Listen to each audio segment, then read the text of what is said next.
Welcome to the Bounce Media Network. It's your host, the one and only MC, Mr. J Ski, coming to you live and direct. Oh, we were so close. So close, but no cigar. In case you haven't known by now, the Fever lost a nail-biting overtime game against the Washington Mystics. All right? 104-102. Let me take you on a journey as to how we arrived at that climactic finish. All right. Before we get into it, hit the bell notification, like the video, share the video, hype the video. Leave your thoughts down in the comment section below. Let's get into it. All right. This game started off very well in the first quarter. All right, in the first quarter, the Fever started off raining threes. All 5 of our starters hit a 3. I'm talking Caitlin Clark started it off. Okay, then Kelsey Mitchell followed it up. All right, Mo Billings knocked down a 3.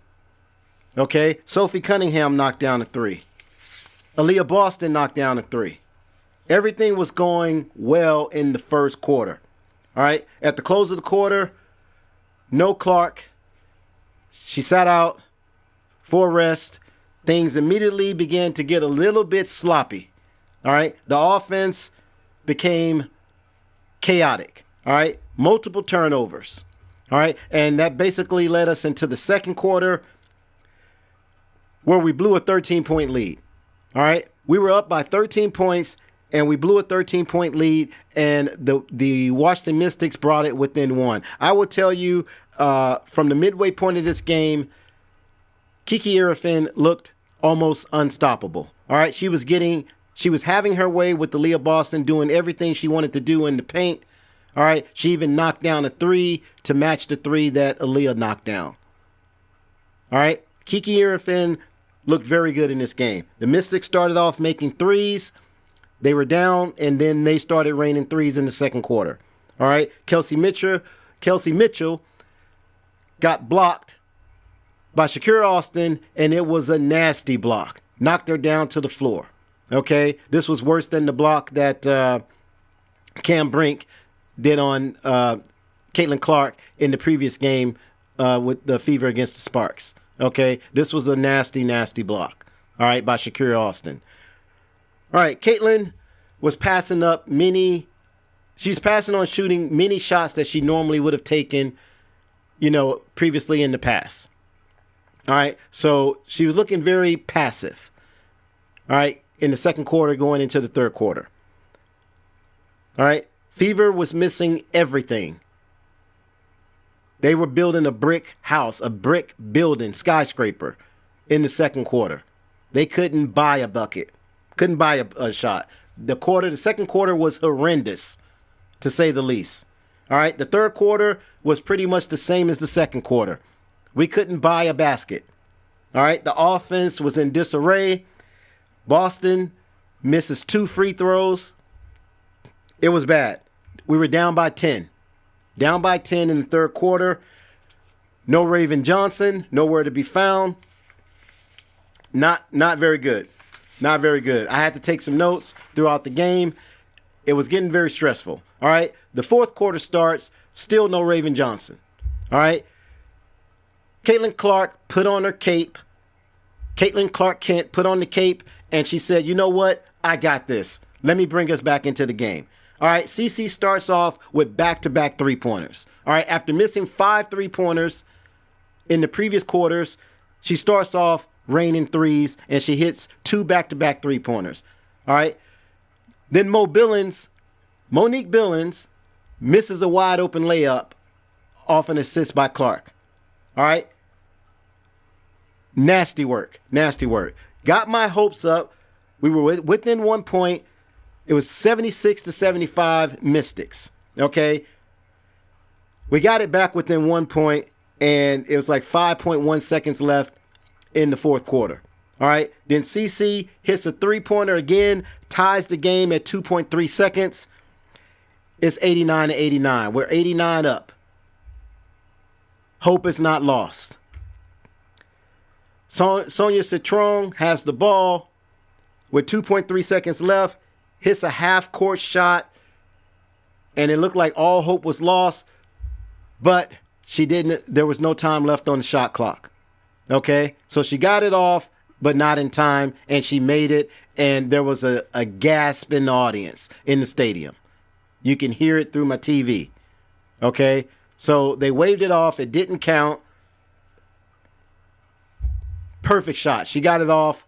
Very good. She lined it up. It looked good. It looked a la Caitlin Clark. Okay, the shot looked good when it left her hands, and I basically put my hands over my head and thought that was it. All right, but they waved it off. All right, so moving on from there, now the game is tied. We're going into overtime. All right, in overtime, Caitlin does a layup, follows it up with another layup. Kelsey Mitchell hits a three-pointer. Everything looks good. Then Kelsey Mitchell blows a layup. All right.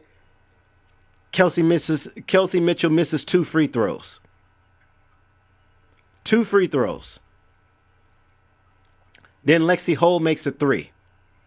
All right. Again, hope is not lost. There's 5.4 seconds left. And pretty much it's all she wrote. We end up losing the game. All right. Now, with all that being said, the spotlight of the game is obviously Caitlin Clark. All right. Caitlin Clark ends the game with 32 points, 4 rebounds, 8 assists, 2 steals, 7 of 17 from three-point range. She made 7 threes. All right. 7 threes. Now, that's 41%. It's not great, but I'll take it. I'll take it. All right. 10 of 28 from the field. That's not good. That wasn't good. But if it wasn't for her, we wouldn't have been in this ball game come the fourth quarter. She brought us back from obscurity. Kelsey Mitchell, she ended the game with 24 points, 10 of 25 from the field, and 4 of 8 from 3. All right. And she gave us nothing else. All right. I believe she had 1 steal. All right. Nothing else. So the tale of the tape is basically the Indiana Fever's offense is just, it's looking sloppy. All right. Caitlin Clark had to put on her cape. She had to basically come in and try to save the game, but it wasn't enough. She couldn't do it by herself. The supporting cast was kind of hit and miss. Dantas, she made 1 3, nowhere else to be found. Aaliyah Boston, she's gone. All right. They took her out of the game, and they were doing better with Aaliyah Boston off the floor because Kiki Irfin was basically having her way with Aaliyah Boston, and if whatever she wasn't doing, Shakira Austin was following up, and she's like, "Don't worry, I'll pick it up from here."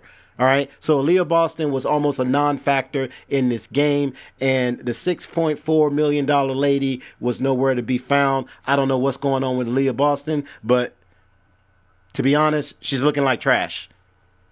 All right, she needs to get her head out of her ass and put on her big girl pants and get out here and play ball and show them that she's the best big in the business. All right? Because if she's no longer that, then I'm going to have to take that title away from her. All right? But that's pretty much all I got. We'll do a deeper dive into this tomorrow. I know a lot of people are probably going to do their play-by-plays and things like that.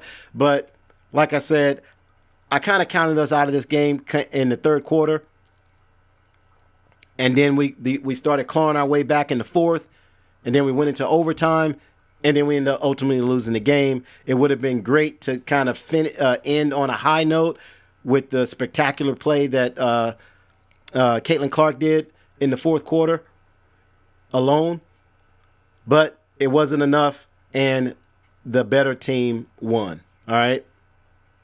So shout out to Sonia Citron. She kind of put on a show. Sonia Citron and Kiki Irfin. That's basically our match right there.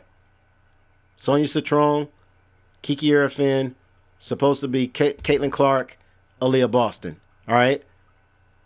But it is what it is. That's all I got. Hit that bell notification. Like the video. Share the video. Hype the video. Leave your thoughts down in the comment section below. I'm Mr. J Ski, and this has been The Bounce.